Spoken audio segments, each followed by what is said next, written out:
Hello, and welcome to the first Raising Excellence podcast.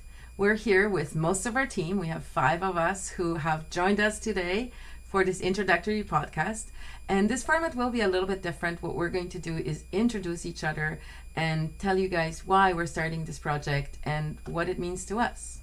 So let's talk a little bit more about Raising Excellence. I was supposed to do a bit of more of an introduction. Raising Excellence it was an idea that we came up while studying together. And as a group, there were 5 of us at first, and then they became 6. We decided that it was beneficial to society and everybody in our community to learn some little tricks. We've been studying psychology and different techniques and modalities for many, many years, altogether probably close to 100 years, if not more. And we wanted to share some of the tips and self-hacks with our community. And so here goes the introductions. Let's start with Michael, introducing Deirdre. Hello, everyone. Michael, and I guess I'll ask Deidre, why are you raising excellence, Deidre? Sure. I'm raising excellence. I'm just, for me, it's with goals and values. I just see that missing in the world. There's so much information for people to have access to, and it's just that ability to grab it and to be able to implement it is, by the time they start doing that, there's something awesome and new and the latest thing that's everybody's already doing. So I contribute goals in ways that represent your values. And how I do that is with meaning-centered interventions. So I ask questions, Socratic dialogue, just to help you question your own motivations. Because sometimes they're challenging motivations. Sometimes they're a bit, they're not serving you so well anymore. And it's just having that insight and those challenges while talking to somebody really helps. I've noticed that through my coaching. And how do you intend to add value to our community? Sure. So I'd like to say that for me, life begins with intentions. So let's discover them. It's that statement kind of is like I'm like a compass, and there's like guiding to a direction of potentials, and that's how I if I could emulate how I do what I do, that would be how I describe it best. It's about discovering a meaningful direction forward by showing insight of potentials available and strategically and tactically achieving your goals. How'd that sound? Sounds great. So what is your specialty in regard to your field of study? What's your specialty? My specialty? Sure. It's about facilitating meaning-centered intervention, overhauling challenges and crushing goals, advanced understanding and development of your emotional resources, and I also do guided family support and group support. It really comes down to finding meaning in your life and because that's uniquely yours. That is, mine would be different to yours. If I was to tell you my meaning, which is, life begins with intentions. Now let's discover them. That probably sounds a bit silly, but to me, that helps me. Every action that I do is an action forward towards those intentions, towards helping you find your own intentions so that you can understand why you're here. What's your skill set? What's your specialty? What are you giving the world? Absolutely. Thank you, Deidre. Thank you, Michael. That was awesome. Lovely question. Now I'm going to be interviewing Tim. So Tim, why are you raising excellence? Hi, Deirdre. It's nice to see you. I think raising excellence means a lot to me. It's a group of like-minded people who are getting together to bring the best of themselves out into the world, to add value to people's lives, help them to bring the best out of themselves. Really kind of emanated from the Autonomy group that we all participated in.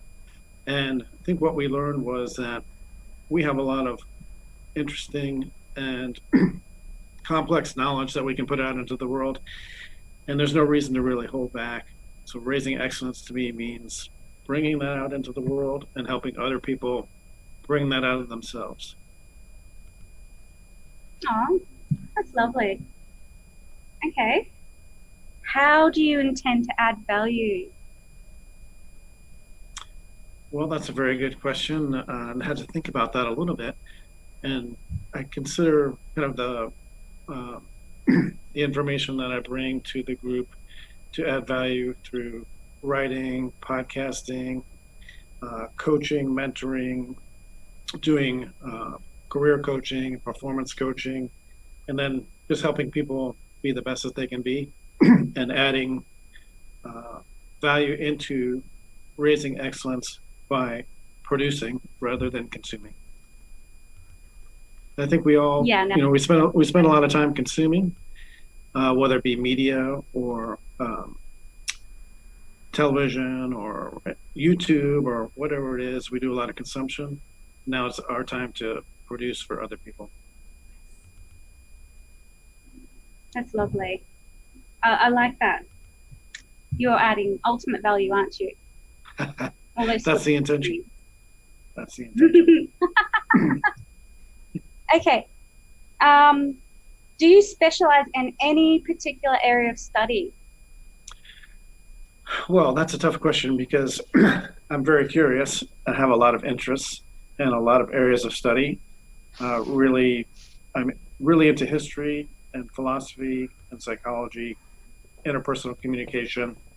I'm studying for a master's degree in marriage and family therapy right now, really into cognitive behavioral therapy and internal family systems. And I think these all encompass a philosophy that goes way back, and I can see the thread pulling all the way through from ancient philosophy to the modern theories of psychology. And it's really interesting to build those learnings on top of each other and then to be able to utilize those in the world and recognize kind of where they came from. So that holistic approach and integrative and being open to listening to different approaches and integrating them into my approach helps me feed my kind of ravenous curiosity.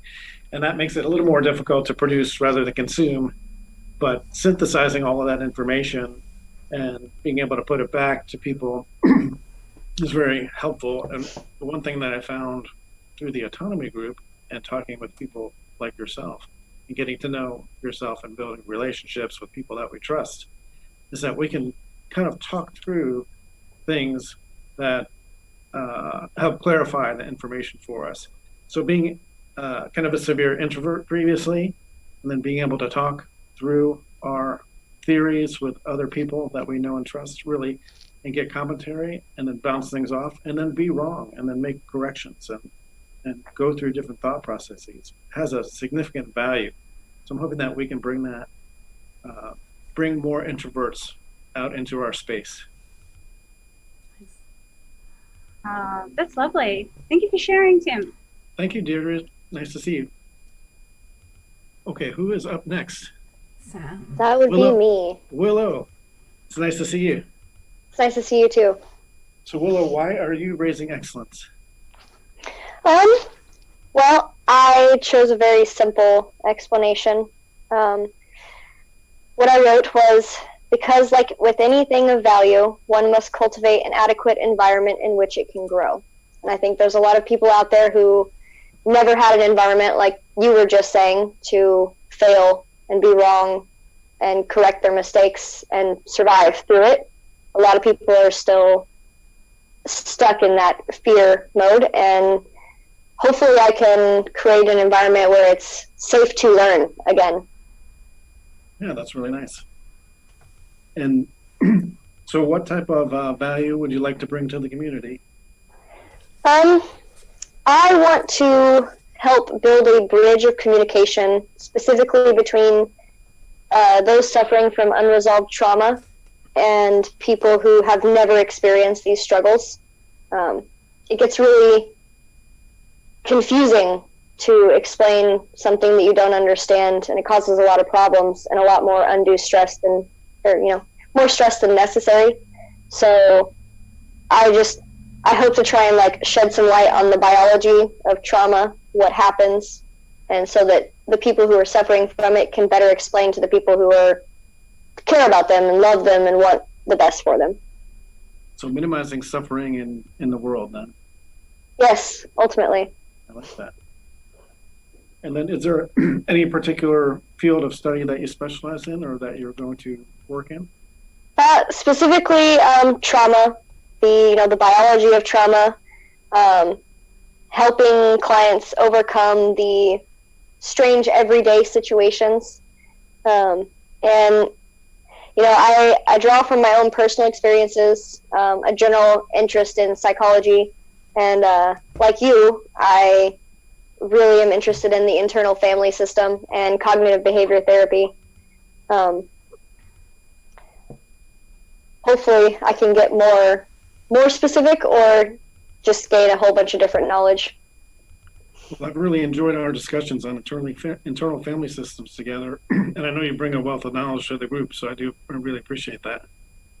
I'm glad. Well, thank you. Thank you for interviewing me.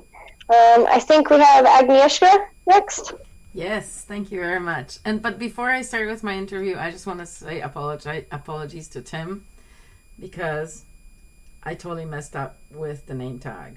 And the whole time Tim was speaking, there was Deirdre name tag on top of him. So now I'm putting a Tim name tag on top of myself for this very moment, for this public apology. I'm so If you want to put Deirdre's face up there instead of mine, it's okay. I think we'll get more attention. No, I like your face just fine. I was just so captivated by your guys' conversation that I forgot to switch the name tags over. So, apologies. Lessons learned. Yes, you can forever make fun of me. This is being recorded and broadcast live. Everybody write that down. I'm sure we'll hear about it again. So I'm going to put my name tag up on now. So there we go. You can introduce All right. So, Agnieszka, why are you raising excellence? I am raising excellence because I saw this beautiful group of people and everybody was trying to push their own rock up the same hill. And I realized that we're doing the same thing. We all have the same goal. We have the goal of elevating consciousness, of bringing solutions to the community. We want to assist people in their struggle and hopefully make a difference for them. And like I said to somebody the other day, a lot of people are way smarter than we are, and we could not possibly ever help them. And a lot of people are not there yet, and our help may not be useful to them. But then there's this group of people that could actually use the stuff that we've already learned and we've already practiced and we've already tried. And so those are the people that I'd really like to reach with this project and assist them as we assist each other in growth and development and bring it out into the community. But the real reason we started Raising Excellence is because our conversations in Autonomy were so good and so captivating that I thought that it would be an amazing thing to bring out into the community and allow people in on these conversations so that they can see us and talk to us and ask us questions. Yeah, I just think it's so much fun. That's beautiful that you want to share all this awesomeness with everybody else. So, how do you intend to provide value to our community? With projects like this one. No, I love Raising Excellence. It was my idea from the start, and I think that the community of those people that are ready for the experiences that we can share, for the challenges that we've already overcome, and maybe we can help them. You know, adulting is one of the main things that is searched for on the internet, and you know, a lot of us look pretty young, but I think we're you know, on average in our 40s, and so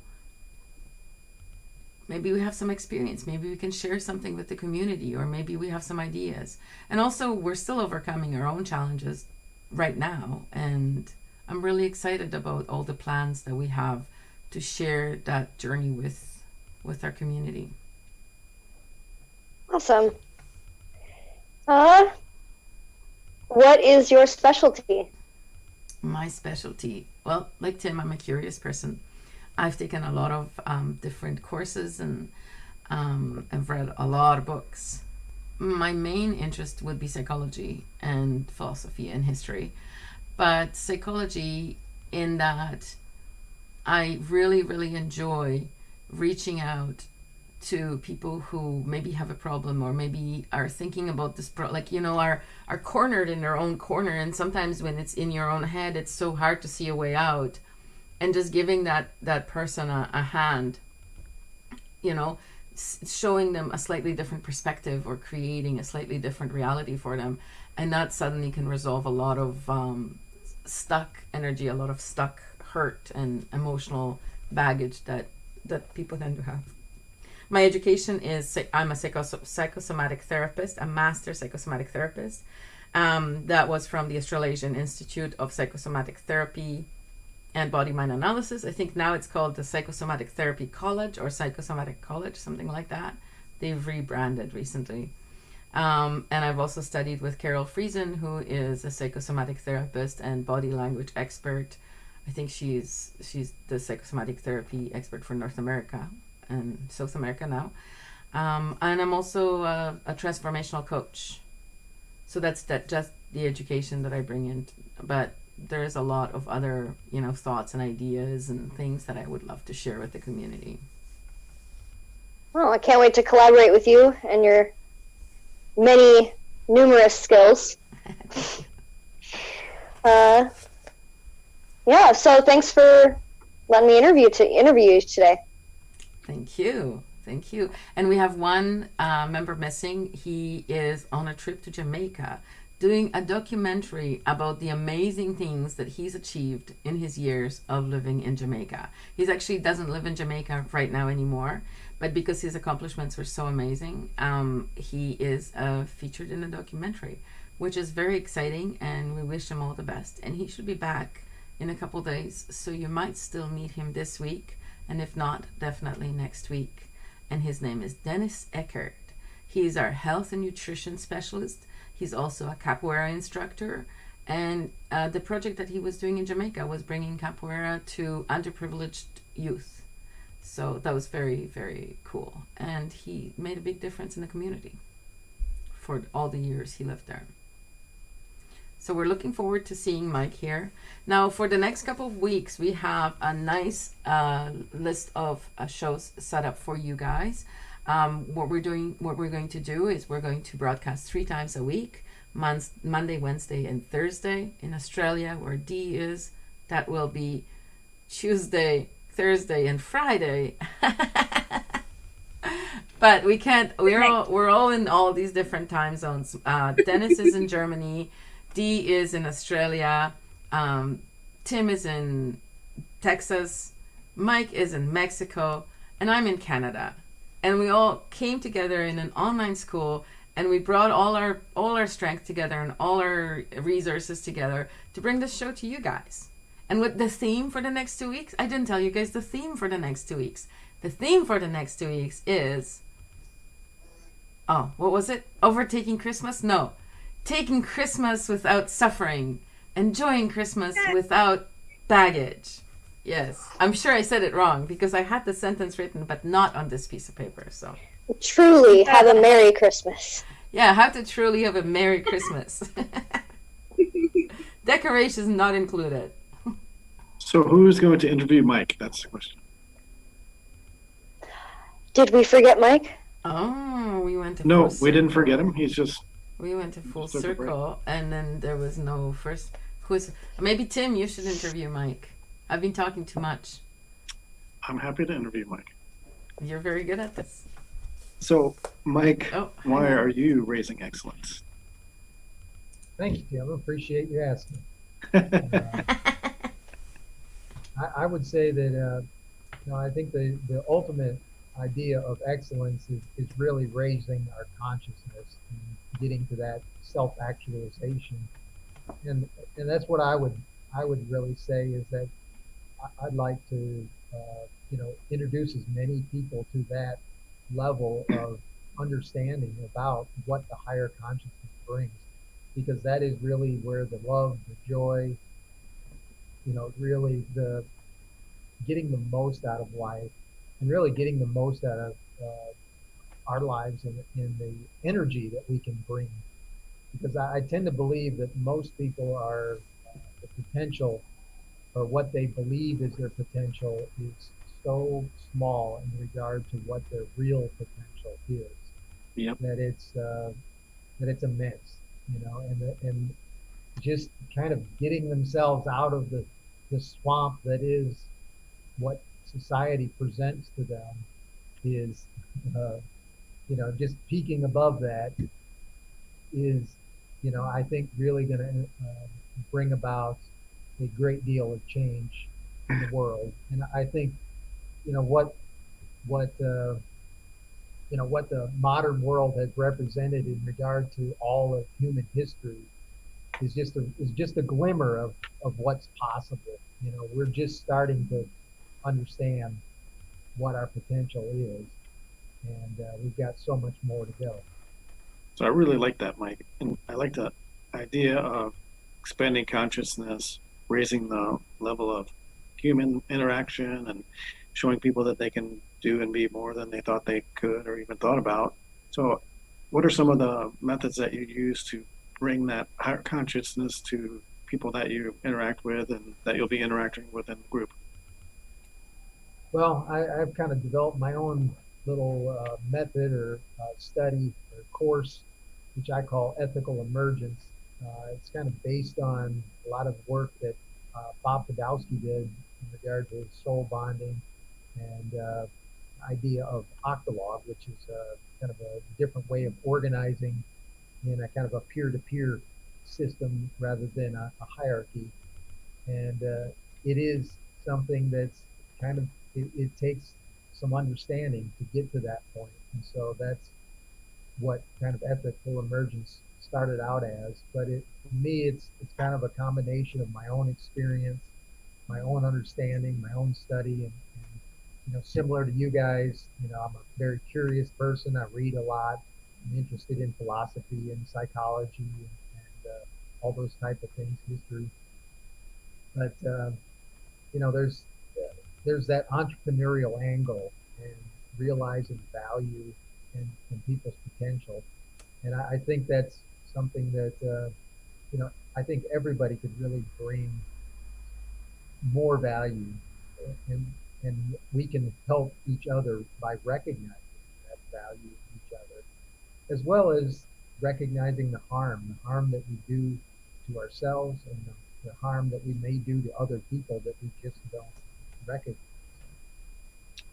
Yeah, that's really nice. And I'm wondering if ethical emergence, does that spring from any particular philosophical school or set of thought, or is it kind of a compendium of different things that you learned over time? And could you tell us a little more about that? Yeah, well, it's just just kind of sprung into my mind as far as how I would describe it. I think, ethics is one of those areas that most people have a real hard time. Honestly, it's one of those words that have been misdefined and kind of redefined in many different areas. But the bottom line is, what are the rules that we're going to abide by for ourselves and for others? What will we accept as, a rule? And, it starts with ourselves. What are our rules? And then from there, once we're able to define those and define those with other people and communicate them to other people accurately, we generally tend to do a lot better.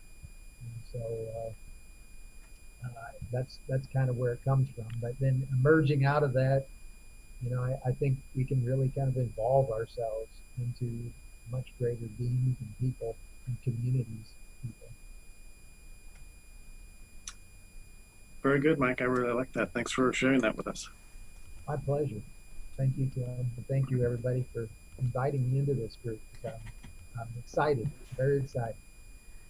Back to you, Agnieszka. What a wonderful group of people we've built here. I mean, I know that our values align, and of course that's where we came up with this idea. But just even talking to you guys, even listening to your background, it's just I'm so happy that you guys are here with me and that we're all here together in a big group hug before we close down the broadcast.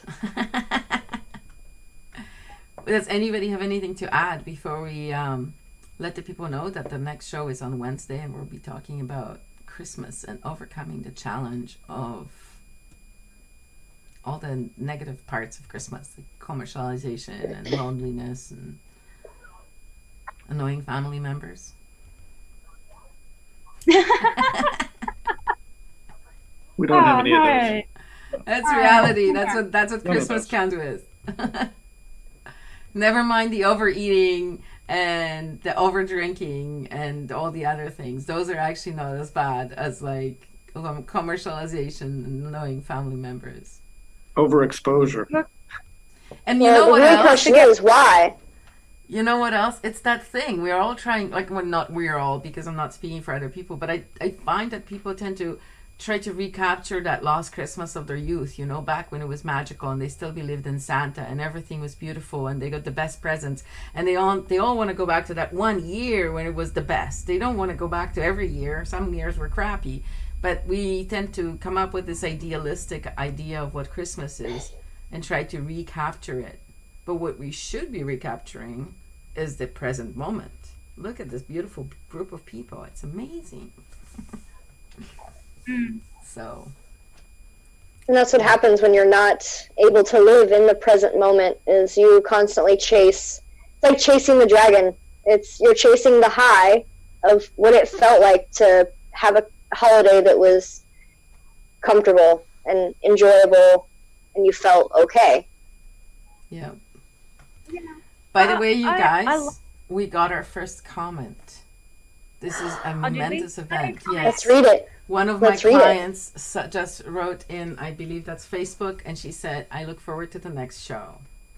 So there are people already watching before you even finished introducing yourselves. Yeah. All right.